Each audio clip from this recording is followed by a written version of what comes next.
Good morning बच्चों, मैं हूं रोशन और हमारी आज की वीडियो में हम जानेंगे कि फ्री फॉल से हमारा क्या मतलब है। और वीडियो के अंत में हम जानेंगे कुछ एक करेक्टरिस्टिक्स ऐसे वाले मोशन की, यानी कि अगर कोई बॉडी फ्री फॉल मोशन में है तो उस मोशन की क्या क्या करेक्टरिस्टिक्स रहेंगी। तो बात करते हैं फ्री फॉल की। फ्री फॉल को हम एक डिमॉन्स्ट्रेशन की मदद से समझने की कोशिश करेंगे। सपोज कीजिए कि हम एक कॉइन को टॉस करते हैं। This if we toss a coin up और डाउन, चाहे हम उसको टॉस करते हैं ऊपर की तरफ और चाहे हम टॉस करते हैं नीचे की तरफ, इसे छोड़ते हैं, ये दोनों तरह का जो मोशन है ये फ्री फॉल मोशन कहलाता है। Even if we throw a coin in like this, जैसे कि हम प्रोजेक्टाइल मोशन की बात करते हैं, हॉरिजेंटल डायरेक्शन में हम किसी चीज को थ्रो करते हैं, that motion is also a case of free fall motion, because as we release the coin from our hand, either up or down or horizontally, हम इसको फ्री छोड़ देते हैं। तो इसलिए वर्ड आया फ्री। और फॉल का यहाँ पे क्यों वर्ड हमने कंसीडर किया। फ्री तो हुआ कि हम रिलीज कर देते हैं कॉइन को टॉस करते वक्त, चाहे ऊपर टॉस करो, चाहे नीचे करो, चाहे हॉरिजेंटली करो, वी रिलीज, यानी कि वी लेफ्ट इट फ्री। अब फॉल का यहाँ पे क्या मतलब है, क्योंकि जब हम किसी भी चीज को फ्रीली छोड़ते हैं तो Newton's universal law of gravitation कहता है कि कोई भी दो चीजें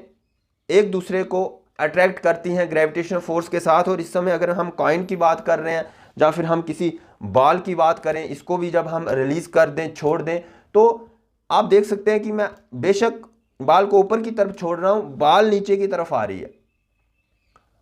ऊपर जा रही है, लेकिन अल्टीमेटली वो रिटर्न करके नीचे आ रही है। जब वो ऊपर भी जा रही है तो तब भी उसको ग्रेविटेशनल फोर्स अर्थ की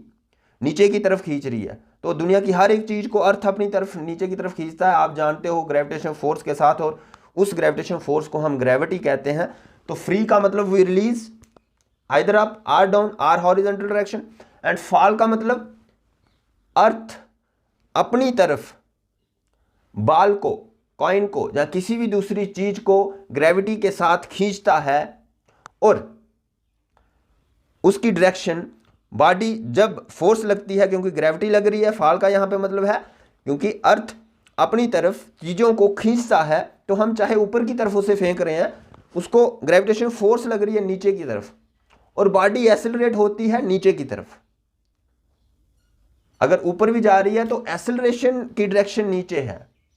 विद कांस्टेंट एक्सेलरेशन बॉडी नीचे की तरफ एक्सेलरेट होती है, और जैसे ही वो हाईएस्ट पॉइंट पे पहुंचती है वहां से बॉडी फिर से नीचे की तरफ एक्सेलरेट होती है जिस डायरेक्शन में उसे फोर्स लग रही है। तो हम फॉल को इस तरह से फोर्स के साथ या एक्सेलरेशन के साथ जोड़ सकते हैं, और फ्री को हम रिलीज, यानी कि we left the things free and they moves purely under the effect of gravitational force of earth, or we can say that gravity of earth। तो फ्री फॉल मुझे लगता है कि आपको कंप्लीट पता चल गया होगा, पूरी अच्छी तरह से आपको पता चल गया होगा कि फ्री वर्ड का मतलब है we left the things free, and fall का यहाँ पे मतलब है कि ग्रेविटेशनल फोर्स नीचे की तरफ चीज़ों को खींचती है, तो उसके साथ हम इस वर्ड को जोड़ सकते हैं। तो now we can define free fall. We can define free fall as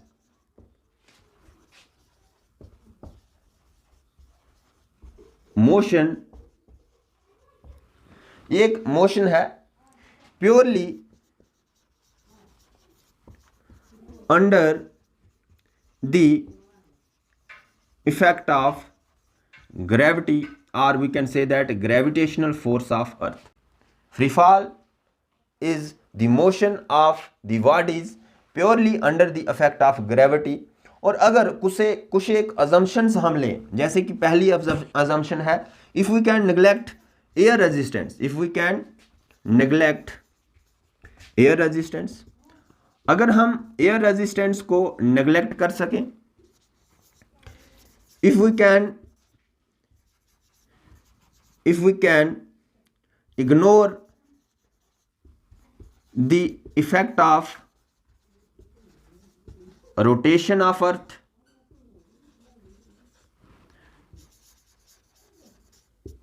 on the motion of freely falling objects, और उसके साथ साथ if the distance of free fall is smaller than the radius of earth, then the body which is undergoing free fall motion, the body which is undergoing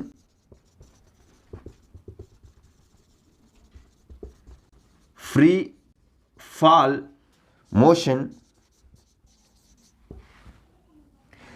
accelerate with constant rate, accelerate with constant rate, and the acceleration, or we can say that the constant acceleration is called acceleration due to gravity of earth, or we can say that free fall acceleration. हम इस constant acceleration को acceleration due to gravity क्यों कहते हैं? क्योंकि ये acceleration acquire करती है वो वाली बॉडीज जो अंडर फ्री फॉल होती हैं, और हमें मालूम है कि फ्री फॉल एक किस्म का मोशन है जो कि purely under the effect of gravity रहता है। तो इसलिए अगर इन अजम्पशंस को लेते हुए हम देखें तो हमें ये देखने को मिलता है कि जो बॉडी अंडर फ्री फॉल होती है वो एक कांस्टेंट रेट के साथ एक्सेलरेट करती है, और ऐसी वाली एक्सेलरेशन को हम एक्सेलरेशन ड्यू टू ग्रेविटी कहते हैं, क्योंकि ऐसा वाला motion purely under the effect of gravity of earth रहता है। तो इसलिए जिस कांस्टेंट एक्सेलरेशन के साथ ये बॉडीज डाउनवर्ड एक्सेलरेट होती हैं उस एक्सेलरेशन को हम एक्सेलरेशन ड्यू टू ग्रेविटी कहते हैं, और ऐसे वाले मोशन को जो कि purely under the effect of gravity होता है उसे हम फ्री फॉल मोशन कहते हैं। अब हमने आपको स्टार्टिंग में बोला कि हम फ्री फॉल मोशन जानने के बाद कि क्या होता है कुछ एक करैक्टरिस्टिक्स जानेंगे, समझने की कोशिश करेंगे करेक्टरिस्टिक्स ऐसे वाले मोशन की, फ्री फॉल मोशन की। फ्री फॉल मोशन की कुछ एक करैक्टरिस्टिक्स भी आप कह सकते हो या फिर कॉशंस भी आप कह सकते हो जो आपने हमेशा मद्देनजर रखनी है। कुछ एक कॉशंस या फिर characteristics of free fall motion आप कह सकते हो। सबसे पहला जो कॉशन है आपने ध्यान में रखना है या फिर करैक्टरिस्टिक्स है ऐसे वाले मोशन की, वो ये है कि जो एक्सेलरेशन है फ्री फॉल मोशन की या बॉडीज जो फ्री फॉल मोशन में है उनकी जो एक्सेलरेशन है वो बॉडी के मास, बॉडी के साइज और बॉडी की शेप या डेंसिटी पे बिल्कुल भी डिपेंड नहीं करती। The acceleration produce in a body under free fall does not depends upon mass, shape, size and density। यानी कि बॉडी जो कि फ्री फॉल मोशन में है उसका मास कितना है, उसकी शेप क्या है, उसका साइज क्या है, उसकी डेंसिटी क्या है, इन चीज़ों पे उसकी एक्सेलरेशन पे कोई असर नहीं पड़ता। यानी कि दुनिया की हर एक बॉडी सेम एक्सेलरेशन के साथ एक्सेलरेट होगी जब वो under the influence of gravity move कर रही होगी और वो फ्री फॉल में होगी। यानी कि अगर एक हल्की और एक भारी चीज़ जिनका कि मास अलग अलग है सेम हाइट से छोड़ते हो, सेम टाइम पे छोड़ते हो, तो वो सेम टाइम पे ही अर्थ को रीच करेगी, क्योंकि एक्सेलरेशन जो उनमें प्रोड्यूस होगी वो होगी एक्सेलरेशन ड्यू टू ग्रेविटी। और अगर वो सारी अजम्पशंस को हम मद्देनज़र रखें तो ये एक्सेलरेशन हमेशा कांस्टेंट रहती है सभी बॉडीज़ के लिए। तो इसलिए अलग अलग मासेस के ऑब्जेक्ट भी अगर हम सेम हाइट से छोड़ें under the influence of gravity यानी कि फ्री फॉल में, तो वो सेम टाइम पे अर्थ को रीच करेंगे। चाहे कोई हल्का है चाहे कोई भारी है, सेम हाइट से छोड़ो, सेम टाइम पे अर्थ को वो रीच करेंगे। तो इसके साथ साथ जो दूसरी कॉशन आपने मद्देनजर रखनी है, जो दूसरी करैक्टरिस्टिक होती है फ्री फॉल मोशन की, वो ये है कि अगर हम किसी कॉइन को टॉस करते हैं, सपोज करो, या किसी चीज़ को थ्रो करते हैं ऊपर की तरफ, जब वो हाईएस्ट पॉइंट पे पहुंचती है तो उस बॉडी की जो वेलोसिटी है वो 0 हो जाती है, उसका मैग्नीट्यूड, और उसकी डायरेक्शन उस समय भी चेंज होती है। Momentarily at the highest point the magnitude of the velocity is 0 but direction changes. तो इसलिए उस समय भी बॉडी एसेलरेट हो रही होती है, उसकी एसेलरेशन 0 नहीं होती। तो इसलिए हम कह सकते हैं at the highest point under free fall velocity का मैग्नीट्यूड 0 रहता है, वेलोसिटी की डायरेक्शन चेंज होती है, तो इसलिए acceleration is not equal to 0 and acceleration हमेशा 9.8 मीटर पर सेकेंड स्क्वायर रहेगी और डाउनवर्ड रहेगी, यानी कि नेगेटिव हम कंसीडर करते हैं डाउनवर्ड डायरेक्शन को, वर्टिकल को। तो इसलिए ये हमेशा एक मिसकंसेप्शन रहता है कि हाईएस्ट पॉइंट पे एसेलरेशन भी 0 है, लेकिन एसेलरेशन 0 नहीं होती, वो वेलोसिटी 0 होती है। अगर एसेलरेशन 0 हो जाएगी तो वो वहीं पे बॉडी सस्पेंड कर जाएगी एट द हाईएस्ट पॉइंट, और जो हमें देखने को नहीं मिलता, विच इज नॉट पॉसिबल। तीसरी जो कैरेक्टरिस्टिक्स है फ्री फॉल मोशन की वो ये है, क्योंकि फ्री फॉल मोशन में अगर कोई भी बॉडी है तो वो कांस्टेंट एसेलरेशन में रहती है, इसलिए कांस्टेंट एसेलरेशन वाली जो इक्वेशंस हैं, जिन्हें हम इक्वेशंस ऑफ मोशन कहते हैं, वो एप्लीकेबल हैं फ्री फॉल मोशन में भी। Equations of motion are applicable in free fall motion, क्योंकि फ्री फॉल मोशन भी कांस्टेंट एसिलरेटेड मोशन है, तो इसलिए कांस्टेंट एसिलरेटेड मोशन की जो इक्वेशंस ऑफ मोशंस होती हैं वो यहाँ पे भी एप्लीकेबल हैं। हम यहाँ पे क्या करते हैं कि ए की जगह हम -g सब्स्टिट्यूट कर लेते हैं और इक्वेशंस बन जाती हैं जैसे v = u - gt। तो ये इक्वेशन अगर आप कंसीडर कर लेते हो किसी भी प्रॉब्लम को सॉल्व करते वक्त, क्योंकि ए की जगह ऑलरेडी हमने जो एसेलरेशन की डायरेक्शन है वो कंसीडर कर लिया माइनस साइन के साथ। अब चाहे मोशन अपवर्ड हो, चाहे मोशन डाउनवर्ड हो, चाहे किसी बॉडी को आप हॉरिजेंटली फेंके, तो वर्टिकल मोशन को जब भी हम स्टडी करेंगे, चाहे अपवर्ड है चाहे डाउनवर्ड है, हमेशा इस इक्वेशन को अगर आपने कंसीडर किया है, माइनस साइन को कंसीडर कर लिया है, तो फिर आपने जी की जगह इसका मैग्नीट्यूड ही सिर्फ सब्स्टिट्यूट करना है। अब माइनस साइन को कंसीडर नहीं करना, क्योंकि वो हमने ऑलरेडी कंसीडर कर लिया है इक्वेशन में। तो इसलिए equations of motion are applicable in free fall with this कि ए की जगह -g हम सब्स्टिट्यूट कर लेते हैं। और जो चौथी कैरेक्टरिस्टिक्स है, बहुत ही इंपॉर्टेंट है, वो ये है कि अगर आप किसी हाइट से, सपोज कीजिए इस हाइट से मैं किसी चीज़ को ऊपर की तरफ फेंकता हूँ, तो जब वो वापस इसी हाइट पे पहुँचेगी, जैसे यहाँ से मैंने इसको फेंका ऊपर की तरफ, जो ऊपर जाएगी, फिर ये वापस आएगी, जब वापस ये इसी हाइट पे आएगी तो जिस वेलोसिटी के साथ हमने इसको ऊपर फेंका,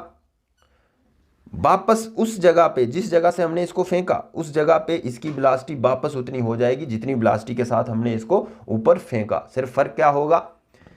नेगेटिव और पॉजिटिव साइन हो जाएंगे। डाउनवर्ड मोशन को हम नेगेटिव कहते हैं, तो नीचे आते वक्त जो वेलोसिटी होगी उसका मैग्नीट्यूड सेम होगा, साइन नेगेटिव, और ऊपर जाते वक्त उसका मैग्नीट्यूड पॉजिटिव रहेगा, और जितने मैग्नीट्यूड के हमने साथ फेंकी है वो उसका मैग्नीट्यूड रहेगा। तो if we throw an object from some height से h गिविंग इनिशियल वेलोसिटी से v during its return, if we throw an object upward, आप लिखोगे यहाँ पे, अगर हम किसी चीज़ को ऊपर फेंकते हैं, during its return at height h, जिस हाइट से हमने उसको फेंका, वापस जब उस हाइट पे पहुंचेगी, its velocity will be v, same जितनी वेलोसिटी के साथ हमने उसको इनिशियल वेलोसिटी के साथ फेंका, वापस जब हाइट h पे पहुंचेगी, उस लेवल पे पहुंचेगी, तो उसकी वेलोसिटी उतनी ही होगी जितनी हाइट के जितनी वेलोसिटी के साथ हमने उसको ऊपर फेंका। और ड्यूरिंग इट्स जर्नी, जब वो फ्री फॉल में है, उसकी एक्सेलरेशन हमेशा कांस्टेंट रहेगी। ध्यान रखिए, अगर हम वो सारी अजम्पशंस कंसीडर करते हैं, एयर रेजिस्टेंस को हम नेगलेक्ट कर सकें, अगर उसके साथ साथ लोकेशन कहाँ पे है हम वो नेगलेक्ट कर सकें, और रोटेशन ऑफ अर्थ की वजह से जो इफेक्ट रहते हैं ग्रेविटी पे, एक्सेलरेशन ड्यू टू ग्रेविटी पे, वो अगर हम नेगलेक्ट कर सकें, तो during its journey and object will accelerate with constant acceleration which is called acceleration due to gravity when the object is under free fall motion। तो ये थी कुछ एक करेक्टरिस्टिक फ्री फॉल मोशन की, और फ्री फॉल क्या होता है। आशा है कि आपको बहुत ही अच्छे से ये कंसेप्ट क्लियर हो गया होगा कि फ्री फॉल मोशन क्या होता है, उसकी क्या क्या करेक्टरिस्टिक्स रहती हैं। अगर ऐसा है तो जाते जाते मेरे यूट्यूब चैनल रोशन दियार को सब्सक्राइब करना मत भूलिएगा और बेल आइकन पे टैप भी जरूर कीजिएगा, क्योंकि मैं चाहता हूँ जो भी मैं नई वीडियो डालूँ उसका नोटिफिकेशन आपको आ जाए, आप उसे सबसे पहले देख पाएँ। सब्सक्राइब भी कीजिए और अपने दोस्तों के साथ शेयर कीजिए, लाइक कीजिए, कमेंट कीजिए, ताकि मुझे मोटिवेशन मिलती रहे और मैं इसी तरह की वीडियोस आपके लिए लाता रहूं। अब दीजिए इजाज़त, शुक्रिया, टेक केयर, बाय बाय।